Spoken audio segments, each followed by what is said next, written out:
Bonjour, bienvenue dans Réponse de meuf, un podcast qui vous est proposé par les gentilshommes dans lequel 3 meufs répondent à une question posée par un mec. Si vous aimez ce podcast, laissez 5 étoiles, laissez-nous un commentaire, abonnez-vous et partagez-le autour de vous. Allez, c'est parti. Bonjour, donc ma question c'est donc suite à une discussion qu'on a eue sur le Discord sur les applis, on s'est rendu compte, on est plusieurs à s'être rendu compte que les femmes nous relataient des histoires en fait avec des mecs avec qui elles avaient commencé à discuter, avec qui elles avaient commencé à dater, et on se rendait compte que souvent ces mecs-là, il y avait des red flags qui étaient assez flagrants. Même des mecs qui étaient limite un peu connards, et on se rend compte que malgré tout ça, elles continuent d'aller vers ce type de mecs, de leur laisser leur chance. Donc ma question c'est pourquoi est-ce que malgré tout ça vous continuez d'aller vers ce type de mecs là? Et j'ai une autre question qui vient compléter ça, c'est un truc que je remarque souvent, qu'est-ce qui vous fait penser que vous allez pouvoir les changer en fait? Tu penses à quoi comme red flag? Je pense à quoi comme red flag? On parlait typiquement du mec un peu macho qui va, qui va dire moi je veux absolument que je gagne plus que ma copine, ou le mec qui est pas très clair sur ce qu'il cherche en fait comme histoire. Est-ce qu'il cherche un plan cul? Est-ce qu'il cherche une histoire sérieuse?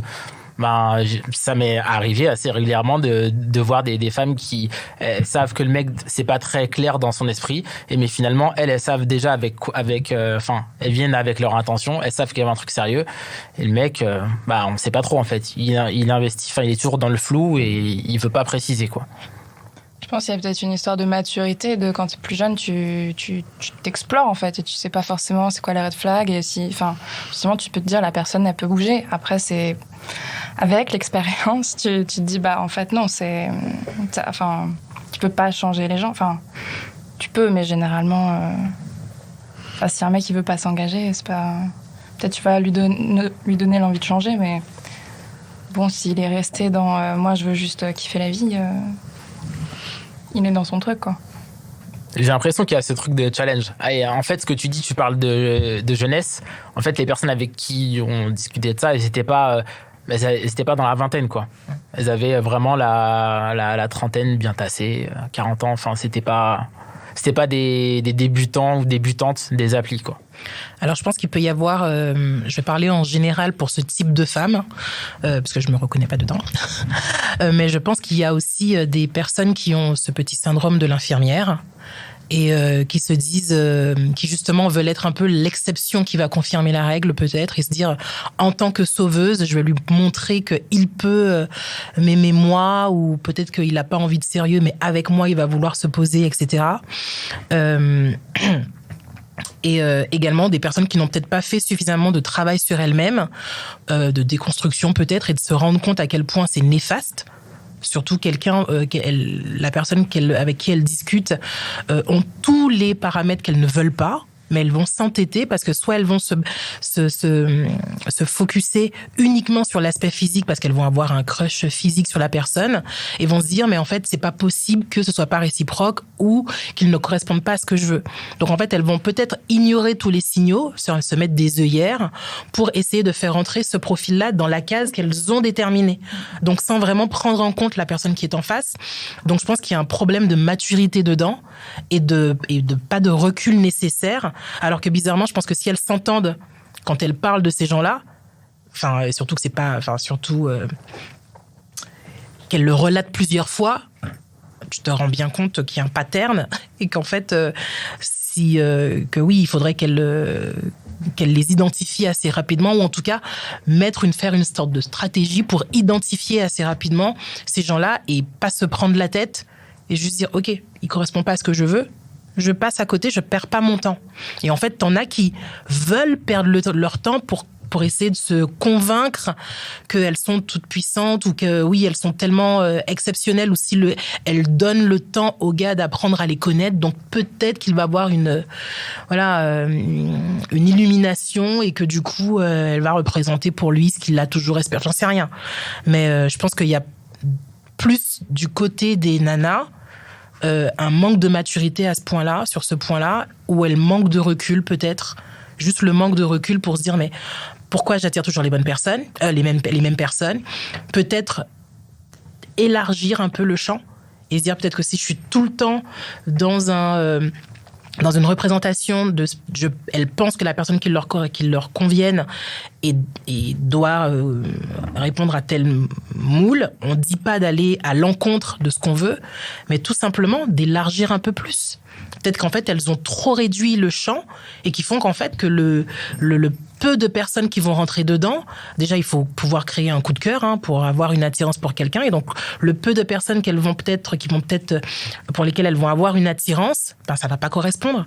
Parce que peut-être que le champ, il est trop... Par exemple, si c'est quelqu'un qui cherche des motards barbus, je suis pas sûre qu'il y en ait beaucoup. Excellent choix, moi je dis. Franchement. Et donc peut-être que tous les motards barbus ne se valent pas. Peut-être qu'il y a d'autres motards qui sont très bien. Il y a peut-être des motards rouquins qui sont très bien, mais pas forcément barbus. Il y a peut-être, j'en sais rien, mais en fait, tout simplement élargir et se laisser aussi le choix d'être surpris. Et des fois, trop définir. Moi, je sais qu'à une période, j'étais dans mes critères assez fermés. Donc, je me suis un peu ouverte. Et quand tu dis fermé, c'est par rapport au physique ? C'était par rapport à l'âge. Par rapport à l'âge, ok. Je ne me sentais pas du tout attirée par des hommes plus jeunes que moi, parce que pour moi, c'était symbole d'immaturité ou alors pas le même niveau de sensibilité, de maturité, d'avancer dans la vie, etc. Et au final, dans la vie de tous les jours, j'accroche très bien avec les hommes plus jeunes que moi. Même bizarrement, il y a quelque chose de sentimental qui n'arrivait pas à se créer. Et en fait, je suis tombée sur des garçons très charmants, très jolis, très beaux, qui sont tout à fait charmants. Et en fait, j'étais surprise de savoir qu'ils étaient plus jeunes. Parce qu'en fait, il faisait beaucoup. Donc, tu as ouvert un peu tes critères, quoi. Donc, je me suis dit, du coup, pourquoi pas essayer ? Et du coup, j'ai élargi le curseur d'âge un peu plus large. Vous aussi, c'est votre réponse un peu d'élargir votre solution d'élargir un peu le curseur, les critères. Oui, pourquoi pas, mais en fait, le truc, c'est qu'on sélectionne à partir de photos, donc je trouve qu'à partir de ce moment-là, ça te met déjà un truc un peu réducteur, et c'est pas comme si t'étais en soirée et que tu te disais, bon, allez... J'ai pas de feeling, quoi. Ouais, c'est forcément, tout part quand même du physique, parce que t'es en train de sélectionner à partir de sur une photo. Ah ouais. Qui est pas le vrai physique, en plus. Qui est pas forcément récente, oui. ça va pas montrer la manière dont la personne, elle bouge, sa voix, en fait, ça veut pas dire grand-chose, une photo, quoi. Donc... Ouais. Et je pense qu'il y a une part de fantasme aussi qui est induite via les applis, parce que ces filles-là, elles vont s'imaginer des choses, elles vont vouloir faire rentrer le mec en question dans une catégorie, peut-être dans quelque chose qu'elles recherchent, mais en fait elles le connaissent pas vraiment. Donc et aussi les mecs qui ont des soucis vont pas forcément le dire directement, tu vois. Ils se font passer pour des mecs, je sais pas, bien dans leur peau, et après tu grattes et tu découvres la réalité, quoi. Donc le problème n'est pas tant le fait de sélectionner un peu toujours les mêmes types de mecs, mais plutôt la façon que tu as de les sélectionner, parce que ça passe sur des photos qui sont, comme tu disais, pas forcément récentes, machin, et du coup forcément t'as ton fantasme, tu vas essayer de le faire rentrer dans la photo en te disant tiens, peut-être que ça correspond vite fait parce que le mec il a quand même l'air plutôt comme ci ou plutôt comme ça, il pourrait être un peu dans le type de mec que je fantasme. Et du coup, tu penses que c'est pour ça que finalement, on arrive à des situations où, pour revenir sur ta question, que finalement, les femmes sélectionnent toujours un peu les mêmes types de mecs, et peut-être inversement aussi, quoi. Ouais, je pense. Après, je pense que, par exemple, sur les applis, puisque quand on y est, entre guillemets, faut pas se mentir, quelqu'un qui a pas de photo... tu le zappes, c'est ça ? On fait pas connaissance avec un fantôme.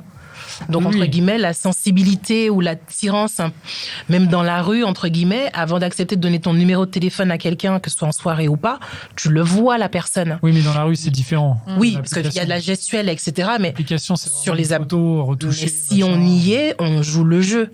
Donc, on essaye, entre guillemets, de lire entre les lignes ou de lire entre l'annonce que la personne va mettre sur son profil. Donc, surtout en plus, quand il y a que les photos, l'annonce, c'est ce qui va potentiellement faire pencher ou pas la balance. Moi, par exemple, je ne swipe pas sur quelqu'un qui a pas d'annonce. Qu'il n'y a pas de texte. Qu'il n'y a pas de texte. Sauf C'est s'il bon. est très beau gosse, non? Non, Bah, ça m'intéresse pas parce que s'il du a coup plein pour de moi il est photos. creux. Parce que du coup pour moi quelqu'un qui est très beau ou charmant ou peu importe et qui a pas d'annonce, ça veut dire qu'il compte que sur son physique potentiellement pour plaire. C'est ça. En fait, Donc, ce qui m'interpelle, c'est que sur les applis, justement, il y a vraiment ce truc avec les photos qui fait que, en gros, plus t'as des belles photos, plus t'es photogénique, plus tu vends une vie de rêve et plus t'es liké. Et souvent, c'est un schéma qui se répète quand même, c'est que ce genre de mec, moi j'ai une pote, elle est sur les applis, elle a tout le temps ça. Elle tombe sur ce genre de mec et en fait ce genre de mec, c'est toujours des gars qui veulent pas du sérieux, qui sont là pour du cul, enfin qui sont pas très engagés quoi, qui sont là pour un résultat immédiat. Et en fait, je me dis mais pourquoi c'est pas la question, c'est pas de baisser ses critères, mais de se baser peut-être sur d'autres critères qui sont moins immédiats comme ceux des photos, parce que les photos, je veux dire, tu peux très bien rencontrer une personne qui est pas photogénique, bon, tu vas pas la liker, tu vas pas swiper, alors que tu l'aurais peut-être rencontré dans la rue, ça aurait marché. En soirée, ça aurait marché. Et je me dis, pourquoi ne pas avoir l'esprit un peu plus ouvert? Ça reboucle avec un truc où je lisais que les hommes swipaient finalement, en fait, likaient 46% des profils qu'ils voyaient, et en fait, les femmes likent 14%. Et je me dis, 14%, c'est extrêmement réduit, en fait. Enfin, c'est tellement réduit que ça laisse sa chance à un nombre hyper limité de mecs, quoi. C'est super restreint. Après, c'est vrai qu'il faut quand même. Après, c'est vrai qu'il faut quand même qu'on. J'ai pas entendu ce que ça dit. Moi, je disais, ça laisse la chance à ceux qui ont un bon photographe. Mais pas que. Moi, je pense que la photo ne fait pas, comme tu dis, la photo ne fait pas tout. Et par exemple, après, moi, c'est moi, mais par exemple, quelqu'un qui est sur 3 photos sur 5 dans une salle de sport en train de se gonfler les biscottos ou un truc comme ça ne m'attire pas du tout. Parce que pour moi, c'est quelqu'un qui est pauvre en personnalité. Si c'est tout ce qu'il. Là, tu prends le cliché quand même du mec qui va à la salle de muscu. Mais si ça se trouve, il y a 46% de nanas qui le like. Parce qu'en fait, il va avoir. Enfin, s'il a ça, plus une photo près d'une voiture ou j'en sais rien, ou à la plage, ou ça va plaire à à une typologie de nana. Oui, mais en même temps, est-ce que tu vas pas non plus. On est tous d'accord avec ce que tu dis, mais en même temps, est-ce que vous allez franchement liker les photos des mecs qui sont pas frais Encore une fois, tout dépend qui ressemblent à rien. Non. Qui ont des photos floues, quoi. En même temps, t'es pas obligé de choisir entre Quasimodo et le prince charmant. Comment vous faites c'est quoi vos critères en 2 mots, hein, mais... Le type de photo, elle t'oriente aussi. Si le mec il a des photos torse nu, tu sens qu'il recherche un peu plus à montrer ses muscles. Donc là, tu vas direct. Non, moi j'y vais pas. Et justement, même si le mec est beau mais qu'il est en mode torse nu, moi personnellement j'y vais pas parce que je me dis que même s'il est beau. Ouais, ah oui, ça m'intéresse pas. Torse nu, je me dis que c'est très bizarre en fait. Oui. Après, ça dépend de ce que tu recherches, tu vois, mais de mettre une photo torse nu comme ça direct, c'est comme si je mettais une photo de moi en maillot de bain parmi mes photos d'appli. Bon, voilà. Trop bien, quoi. Non, bah du coup, ça. Je rigole.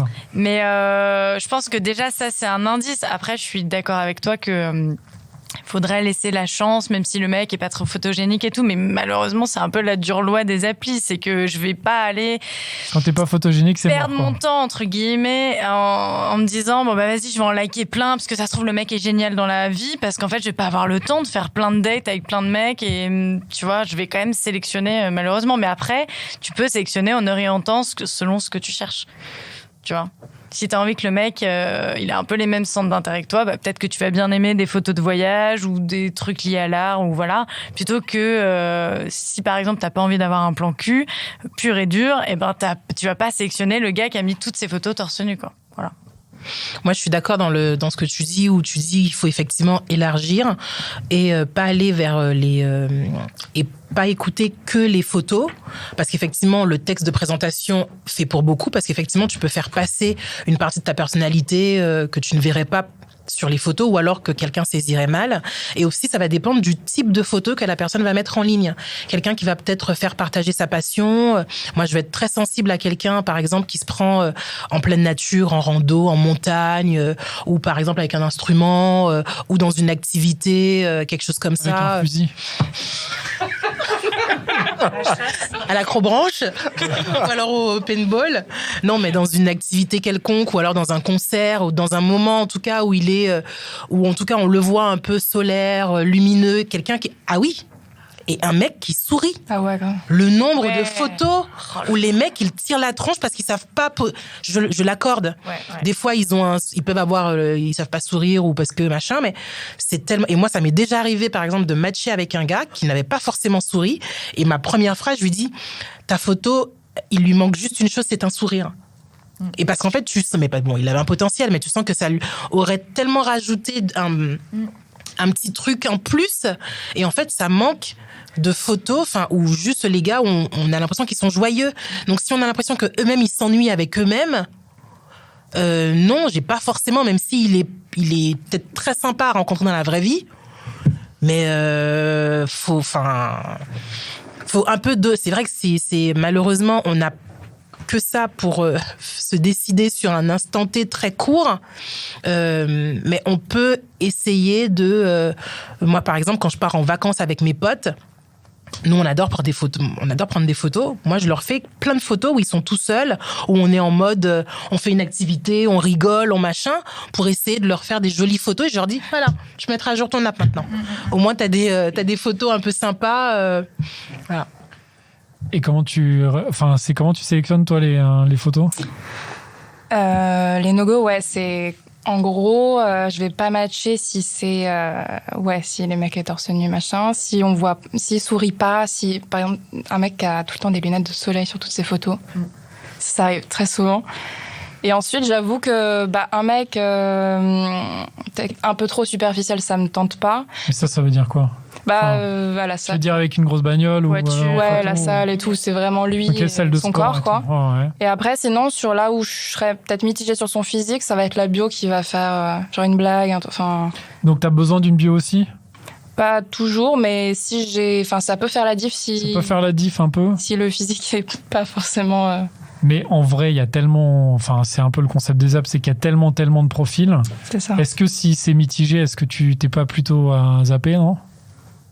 C'est vrai qu'en fait, t'es vachement dans la comparaison vu que ça défile. Ça défile, donc, en fait, après, j'essaye aussi de limiter et de me dire, je match avec 10 mecs et puis je me cantonne à ça et ensuite on voit si on discute et tout. Essayer de pas avoir... parce que je pense qu'en une meuf, on a beaucoup plus de matchs. Parce que sinon, t'en as 50 et en fait, tu vas pas parler avec eux non plus, donc ça sert à rien. 3 salut, ça va. Enfin, après, c'est pas forcément très intéressant, quoi. Ok. Bon, est-ce qu'on a répondu à ta question? Oui. En partie? Oui, il y a des pistes. Il y a des pistes en tout cas. Bon, merci beaucoup. Et voilà, c'était encore un super épisode de Réponse de Meuf. Je suis sûr que tu connais au moins 5 personnes qui se posent la même question. Alors, partage ce podcast autour de toi par SMS, par WhatsApp, dans ton Facebook, sur Snapchat, sur Twitter, TikTok, partout. Même sur LinkedIn, n'aie pas honte. Et si t'en veux plus, écoute nos autres podcasts. Les Gentilshommes, l'Outline des Gentilshommes et Réponse de Mec. Allez, ciao!